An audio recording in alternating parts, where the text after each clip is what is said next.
Hello everyone, welcome back again. So today we will discuss our new topic which is measures of dispersion. तो measures of dispersion क्या होता है? Dispersion मतलब कि हमारा जो difference है वो क्या, डिफरेंस को मेजर करने का तरीका. अब डिफरेंस क्या, लाइक हम लोगों ने पहले डिस्कस किए हमारे सेंट्रल टेंडेंसी के various parts, mean, mode, median, like averages. ठीक है, तो हम लोगों ने हम लोग क्या देखते हैं कि एक एवरेज निकाल लिया, एक ग्रुप का कोई एवरेज निकाल लिया, तो वो एवरेज मेरी पूरी सीरीज को कितना रिप्रेजेंट कर रहा है या नहीं कर रहा, कितना डिफरेंस है, इस चीज़ को मेजर करने का एक टूल स्टैटिस्टिक्स ने दिया, वो है हमारे मेजर्स ऑफ डिस्पर्जन, जिसमें हम लोग मेजर करेंगे कि हमारा जो एक आइटम है वो मेरी पूरी सीरीज को रिप्रेजेंट कर रहा है या नहीं. लाइक अगर मैंने क्या किया, एक टेस्ट लिया और टेस्ट में जो भी आपके मार्क्स आए, 20 में से मार्क्स आए और मैंने एवरेज निकाला 10, तो वो एवरेज 10 मेरे पूरे जो क्लास के स्टूडेंट्स हैं, सभी के जितने भी मार्क्स आए हैं उसको कितना रिप्रेजेंट कर रहा है. ऐसा तो नहीं है कि बहुत ज़्यादा फर्क आ रहा है, तो उस चीज़ को मेजर करने का तरीका है measures of dispersion. Various tools इसमें गिवन है. तो मेजर्स ऑफ डिस्पर्जन, डिस्पर्जन का मीनिंग क्या होता है, वेरिएशन ऑफ आइटम्स, हमारी आइटम्स में कितना वेरिएशन है, कितना डिफरेंस है. ठीक है, वो होता है हमारा डिस्पर्जन. तो greater the variation more will be the dispersion. जितना ज़्यादा वेरिएशन, जितना ज़्यादा डिफरेंस होगा उतना ही ज़्यादा बड़ा हमारा डिस्पर्जन होगा. ठीक है, तो dispersion is a measure of variation of items. इसकी एक डेफिनेशन जो बॉली ने दी थी, क्या कहता है, डिस्पर्जन क्या है, it is a measure of variations of item. Item की वेरिएशन, कितना डिफरेंस है, उसको मेजर करने का तरीका क्या है, मेजर्स ऑफ डिस्पर्जन.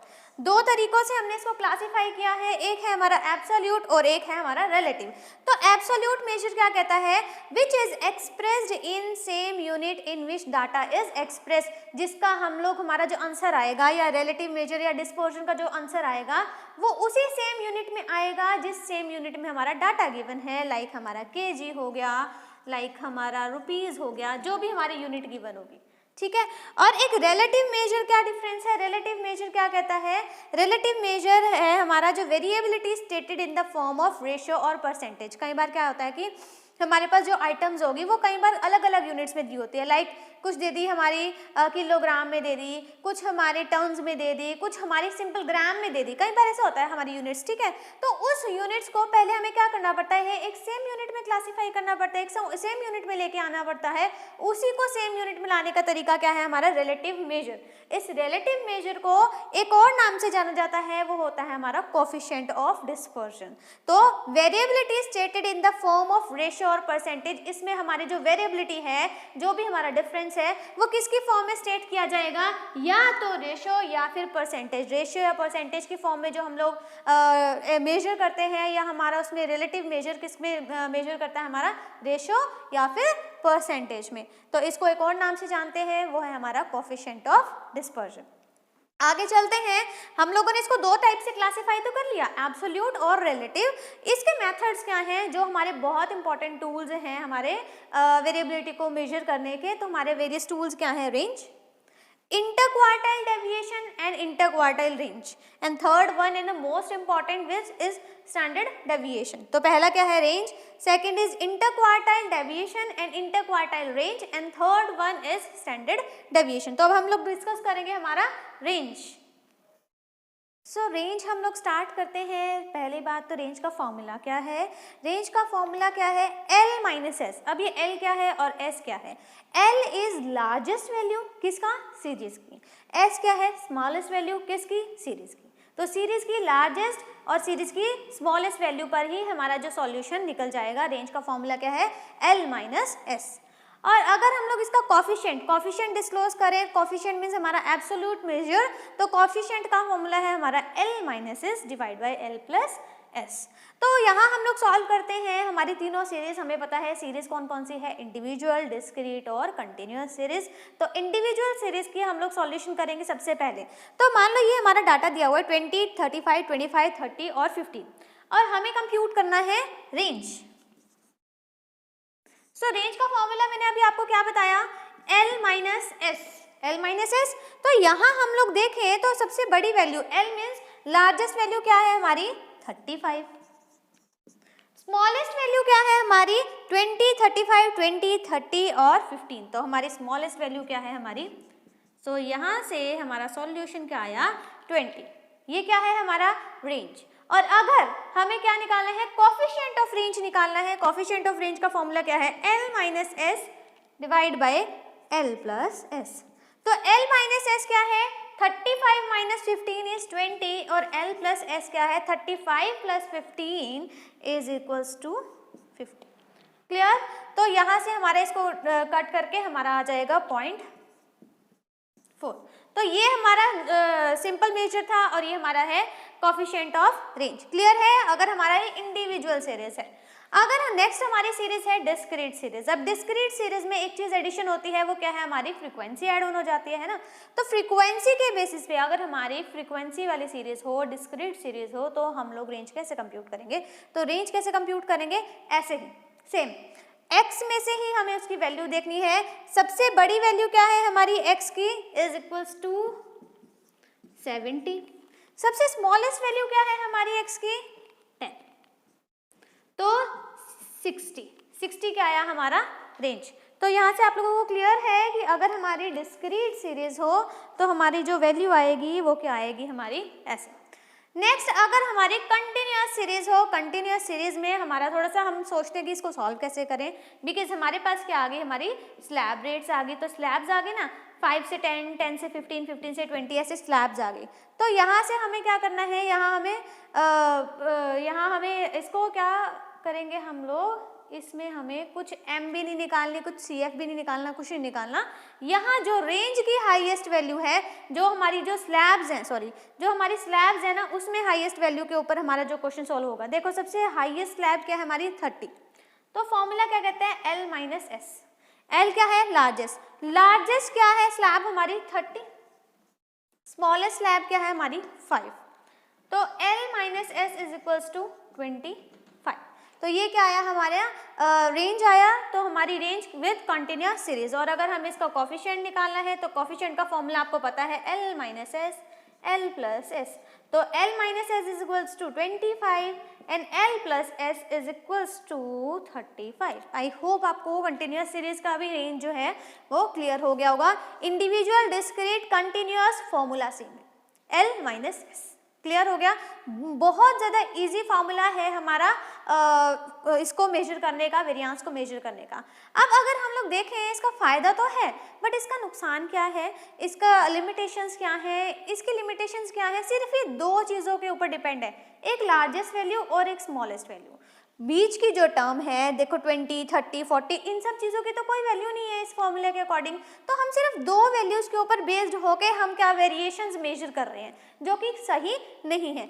इसीलिए बहुत सारे फॉर्मूलेज इसके बाद डेवलप हुए, जिसको हम और अच्छे से हम लोग जिसकी हेल्प से वेरिएशंस को मेजर कर सकते हैं। तो वो सारे फॉर्मूलेज आज हम डिस्कस करेंगे। तो इसके बाद हम लोग डिस्कस करते हैं इंटरक्वार्टाइल रेंज और इंटरक्वार्टाइल्स डेविएशंस।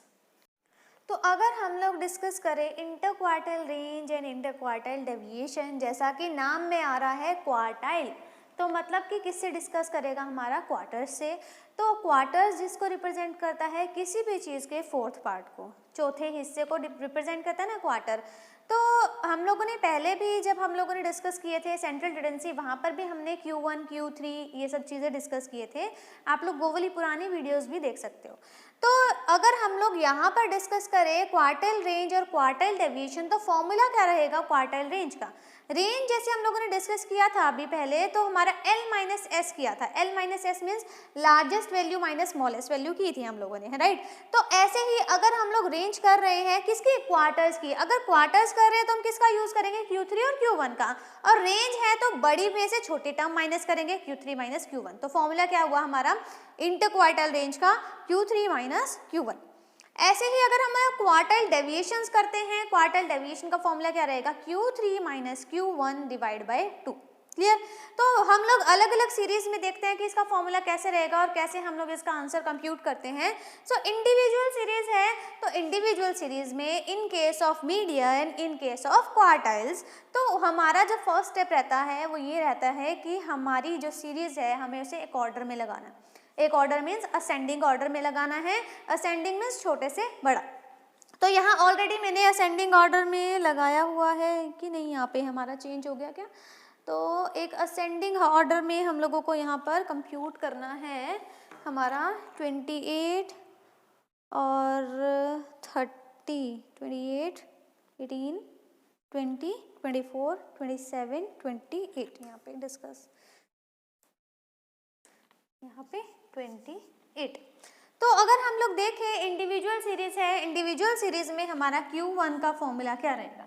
इंडिविजुअल सीरीज में हमारा Q1 का फॉर्मूला रहता है n+1/4 आइटम, ऐसे लिखा होता है n+1/4 ये फॉर्मूला रहेगा। इंडिविजुअल सीरीज है, n का मतलब क्या हुआ? Number of observation. 4 क्यों किया? बिकॉज हम लोग क्या कंप्यूट कर रहे हैं? क्वार्टर्स। अगर हम लोग मीडियन कंप्यूट करते हैं तो 4 की जगह क्या आ जाता है? 2। तो Q1 का फॉर्मूला क्या रहेगा? n है हमारे पास कितना? 1 2 3 4 5 6, यहाँ पर आई थिंक सो कुछ मिसिंग है, 15 18 20 24 27 28 एंड लास्ट में यहाँ पर 30 भी है। तो यहाँ पर टोटल नंबर ऑफ टर्म्स कितनी रही? 7। तो n इज 7, n+1 कितना हुआ? यहाँ लिख देते हैं n+1/4 आइटम, ऐसे लिखते हैं। तो 7+1 8, 8/4 2, तो यहाँ पर 2th आइटम। तो इसका मतलब ये नहीं हुआ कि सेकंड ही हमारा आंसर आ गया। इस सीरीज में सेकंड नंबर पर जो होगा वो हमारा आंसर आएगा Q1 का। सो 1 और 2, सेकंड नंबर पर क्या है हमारा? 18, तो 18 हमारा क्या हुआ? Q1। क्लियर? अगर हम लोग Q3 को डिस्कस करें तो Q3 क्या फॉर्मूला क्या रहता है? Q3 का फॉर्मूला रहेगा 3n+1/4 आइटम। n+1 तो सेम है, n+1/4 तो सेम है, बस चेंज क्या है? यहाँ पे Q3 निकाले तो बाहर क्या आ जाएगा? 3। तो n+1/4 इज इक्वल्स टू कितना आया था हमारा? 7+1/4 into 3। 7+1 8, 8/4 2, 2 into 3 is equals to 6, मतलब कि 6th आइटम। 6th आइटम क्या है? 1 2 3 4 5 6, 6th आइटम क्या है हमारी? 28। सो ये हमारा आ गया Q3। अब हमें कंप्यूट क्या करना है? कंप्यूट करना है inter quarter range means Q3 minus Q1, right? तो Q3 माइनस Q1 फॉर्मूला क्या रहेगा? Q3 28, Q1 18, तो 28 माइनस 18, तो हमारा जो इंटर क्वार्टर रेंज जो आया Q3 minus Q1 28 minus 18 is equals to 10। I hope ये चीज क्लियर होगी कि हमारा इंटर क्वार्टर रेंज का फॉर्मूला क्या था? Q3 minus Q1, Q3 compute किया, Q1 कंप्यूट किया और हमारा इंटर क्वार्टर रेंज आया 10। अगर हम लोग इसी को डिस्कस करें इंटर क्वार्टर डेविएशन, डेविएशन में क्या आ जाता है? बस डिवाइड बाय 2 हो जाता है। तो 10/2 इज इक्वल्स टू हमारा इंटर क्वार्टर डेविएशन का फॉर्मूला क्या आ जाएगा? 5। क्लियर? तो ये तो हमारी इंडिविजुअल सीरीज थी। अभी अगर हम लोग डिस्कस करें डिस्क्रीट सीरीज, तो डिस्क्रीट सीरीज में हमारा क्या रहेगा? टॉपिक कैसे करेंगे हम लोग इसको? तो डिस्क्रीट सीरीज है, x और f हमें डाटा दिया हुआ था। डिस्क्रीट सीरीज और कंटिन्यूअस सीरीज में while computing median and quarters, हमारा सबसे पहला स्टेप क्या होता है? CF निकालने का। CF का मतलब क्या होता है? Cumulative frequency. क्यूमुलेटिव फ्रीक्वेंसी कैसे निकलती है? फ्रीक्वेंसी को ऐड ऑन करके। 2 2 + 8 10, 10 + 20 30, 30 + 35 65, 65 + 42 107, 107 + 20 इज इक्वल्स टू 127। इसको चेक करने का मतलब क्या होता है? फ्रीक्वेंसी का टोटल और CF का लास्ट स्टेप जो है हमारा हमेशा इक्वल होना चाहिए, मतलब हमारा जो कैलकुलेशन में कोई मिस्टेक नहीं। अब हम अपने टॉपिक पे आते हैं, वो है हमारा inter quartile range and quartile deviation. तो डिस्क्रीट सीरीज में फॉर्मूला क्या रहेगा? डिस्क्रीट सीरीज में हमारा इंटर क्वार्टाइल रेंज मतलब कि Q1 भी कंप्यूट करना है, Q3 भी कंप्यूट करना है। फॉर्मूला क्या रहेगा? Same formula. अब तो कंफ्यूजन होगी, यहाँ पर भी सेम वहाँ पर भी सेम, क्या डिफरेंस है? बिकॉज ये हमारी डिस्क्रीट सीरीज है, यहाँ जो n है इस n का मतलब होता है फ्रीक्वेंसी का टोटल। तो अगर हम लोग कंप्यूट कर रहे हैं Q1, तो Q1 कैसे कंप्यूट होगा? n कितना है हमारा? n मतलब फ्रीक्वेंसी का total 127। Plus 1 is equals to 128। 128 divide by 4 is equals to 4 3 ज़ा 12 और 32। अब 32 आंसर नहीं आया मेरा, 32 तो हमारा क्या आया, हमें यहाँ पर चेक करना है 32 कहाँ पर लाई करता है। CF में देखते हैं हम लोग, 2 10 30, 30 हमारा 32 से छोटा है, नहीं आएगा। 65, 65 में 32 आता है, मतलब मेरा Q1 क्या हुआ 40, ठीक है, X में से आंसर आएगा। उसके बाद अगर मैं कंप्यूट कर रही हूँ Q3, तो Q3 का फॉर्मूला क्या रहेगा, 3 सेम बिल्कुल n+1/4 आइटम। डिफरेंस क्या रहेगा, सिर्फ वही n यहाँ पर क्या है फ्रीक्वेंसी का टोटल, सो 127 + 1 डिवाइड बाई 4 कितना आया था हमारा 32। 32 इंटू 3 कितना आ गया, 3 2 6 और 96, 96th आइटम। अब 96th कहाँ पर लाई कर रहा है, 107। सो 107 मतलब कि 96 आएगा ना हमारा, 3 3 ज़ा 9 और हमारा जो ये लाई करेगा 96th आइटम, राइट, हाँ 96 ही आ रहा है हमारा जो कैलकुलेशन में। और ये हमारा जो सॉल्व करके आएगा मतलब 96 कहाँ लाई कर रहा है 107 में, तो Q3 क्या आया हमारा 50, राइट। Q1 आ गया, Q3 आ गया और हमारा क्वेश्चन आ गया। मतलब कैसे करेंगे हम, Q3 50, Q1 40, तो 50 minus 40 is equals to 10, right. ये क्या आया हमारा इंटर क्वार्टाइल रेंज। और अगर क्वार्टाइल डेविएशन निकालनी है so 10 divide by 2 is equals to 5, तो सेम आ गया आंसर हमारा क्या रहेगा, डिस्क्रीट सीरीज का ये मेथड है, कंटिन्यूअस सीरीज का हम लोग आगे डिस्कस करते हैं। तो इंडिविजुअल समझ आ गया, डिस्क्रीट समझ आ गया, कंटिन्यूअस रह गया, तो कंटिन्यूअस अब हम डिस्कस करते हैं। सो लास्ट टॉपिक जो है हमारा कंटिन्यूअस सीरीज। कंटिन्यूअस सीरीज में हमारा inter quartile range and inter quartile deviation का फॉर्मूला क्या रहेगा, तो यहाँ Q1 और Q1 और Q3 का फॉर्मूला क्या रहेगा, L1 means lower limit plus n/4 minus CF/F into I. Q3 के फॉर्मूला में डिफरेंस क्या रहेगा, सिर्फ यहाँ पर 3 n/4 हो जाएगा, ठीक है। तो इसको Q1 और Q3 निकालने का सबसे पहला स्टेप क्या रहेगा, सबसे पहले मुझे एक स्लैब सेलेक्ट करनी है। देखो बिकॉज यहाँ पर हमें फॉर्मूला में क्या है L1 मीन्स लोअर टर्म, किसकी लोअर टर्म, कोई स्लैब तो सिलेक्ट करनी पड़ेगी ना। तो उस स्लैब को सिलेक्ट करने के लिए जब मैं Q1 कंप्यूट कर रही हूँ तो सबसे पहले मैं क्या करती हूँ, n/4 करती हूँ। n क्या है हमारा, n होता है फ्रीक्वेंसी का टोटल, तो फ्रीक्वेंसी का टोटल कितना है 60, 60 डिवाइड बाई 4, 60 डिवाइड बाई 4 कितना आया हमारा 15। तो 15 CF तो कंप्यूट करना ही है, वाइल हमारा मीडियन और क्वार्टर डेविएशन CF तो जरूरी है। तो 15, अब ये 15 जो है वो कहाँ लाई कर रहा है, 15 हमारा 29 में लाई कर रहा है, ठीक है। ये स्लैब सिलेक्ट हुई किसके लिए, Q1 के लिए। इस स्लैब के बेसिस पे हम Q1 करेंगे और Q3 वाली स्लैब भी पहले ही सिलेक्ट कर लेते हैं। Q3 वाली स्लैब के लिए मैं यहाँ पर क्या कर दूंगी 3n/4, क्या 3n/4। तो इसकी स्लैब सिलेक्ट करने के लिए यहाँ पर करूंगी 3n/4। तो n/4 तो हमारा 15 आया ही था ना, तो यहाँ पर ऐसे डिस्कस कर लेते हैं, एक मिनट। n कितना था हमारा 60 और 4 तो हमारा ऐसे आएगा और यहाँ पर आ जाएगा 3 18 और यहाँ पर 4 4 जा 16 4 5 जा 25, ठीक है 20। तो हमारा 45 कहाँ लाई कर रहा है हमारा 49 में। तो ये मेरी Q1 के लिए लाई हुई हमारी स्लैब सिलेक्ट और ये हुई हमारी Q3 के लिए स्लैब सिलेक्ट। अब क्वेश्चन करेंगे, क्वेश्चन सॉल्व कैसे करेंगे, देखो क्वेश्चन जब हम लोग कंप्यूट कर रहे हैं तो इसको मैं अगर रब कर दूं और इसको मैं यहाँ पर सॉल्व करके दिखाती हूँ। तो L कितना हमारा स्लैब कितनी सिलेक्ट हुई Q1 के लिए 40, L क्या हुआ हमारा 40 प्लस n/4 कितना आया था 60 डिवाइड बाई 4 हमारा कितना आया था 60 डिवाइड बाई 4 15। अब जो CF सिलेक्ट होती है, CF हमेशा जो स्लैब है उससे पहले वाली सिलेक्ट होती है, हमेशा ये याद रखना।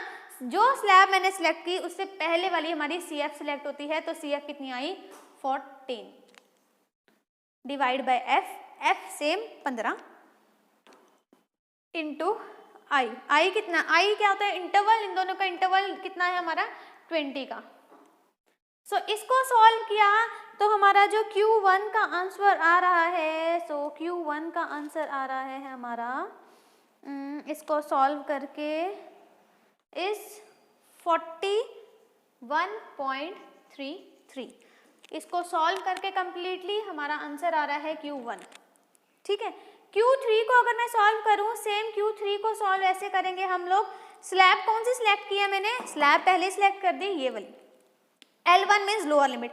इस स्लैब का लोअर लिमिट क्या है हमारी 60। 3n/4 करके कितना आया था हमारा 45। CF कौन सी लेते हैं, जो स्लैब सिलेक्ट की है उससे पहले वाली CF रहेगी, मतलब कि 29। F कौन सी रहेगी, F सेम वैल्यू रहती है, मतलब कि 20।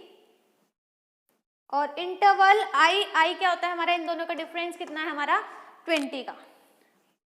इसको सॉल्व करके हमारा Q3 कितना आ रहा है, Q3 हमारा आ रहा है सॉल्व करके 76। अगर हमें सिर्फ Q1 Q3 पूछा है तो कोई बात नहीं, बट यहाँ पर हमसे पूछा क्या है, inter quartile range and inter quartile deviation. तो इंटर क्वार्टाइल रेंज का फॉर्मूला क्या है हमारा Q3 minus Q1। Q3 is 76, Q1 is 41.33। सो हमारा इंटर क्वार्टाइल रेंज कितना आया 34.67। क्लियर। और अगर इसी का ही डेविएशन निकालनी है, डेविएशन का फॉर्मूला क्या रहता है, Q3 minus Q1 divide by 2, ये होता है ना डेविएशन का फॉर्मूला। तो हमारा यहाँ पे 34.67 डिवाइड बाय 2 17.33। आई होप ये चीज क्लियर होगी। Inter quartile range, inter quartile deviation का कैसे करते हैं हम लोग डिस्कस। तो हमारा Q3 Q1 बाय 2 डेविएशन का फॉर्मूला। Q3 कैसे कंप्यूट करते हैं, इंडिविजुअल सीरीज में n+1/2th आइटम, डिस्क्रीट सीरीज में भी n+1/2th आइटम, कंटिन्यूअस सीरीज में फॉर्मूला क्या आता है L1 plus n/4 minus CF/F into I। आप सभी को सेंट्रल टेंडेंसी के फॉर्मूला टिप्स पे होने चाहिए ताकि आप लोग आगे जो है इजीली क्वेश्चंस कर सकते हो। ठीक है, तो आज के लेक्चर में इतना ही, जिसमें हम लोगों ने रेंज, इंटर क्वार्टाइल डेविएशन और हम लोगों ने इंटर क्वार्टाइल रेंज डिस्कस किया। और आगे जो हमारा इंपॉर्टेंट टॉपिक है स्टैंडर्ड डेविएशन, वो हम लोग नेक्स्ट वीडियो में डिस्कस करेंगे। So thank you and have a nice day.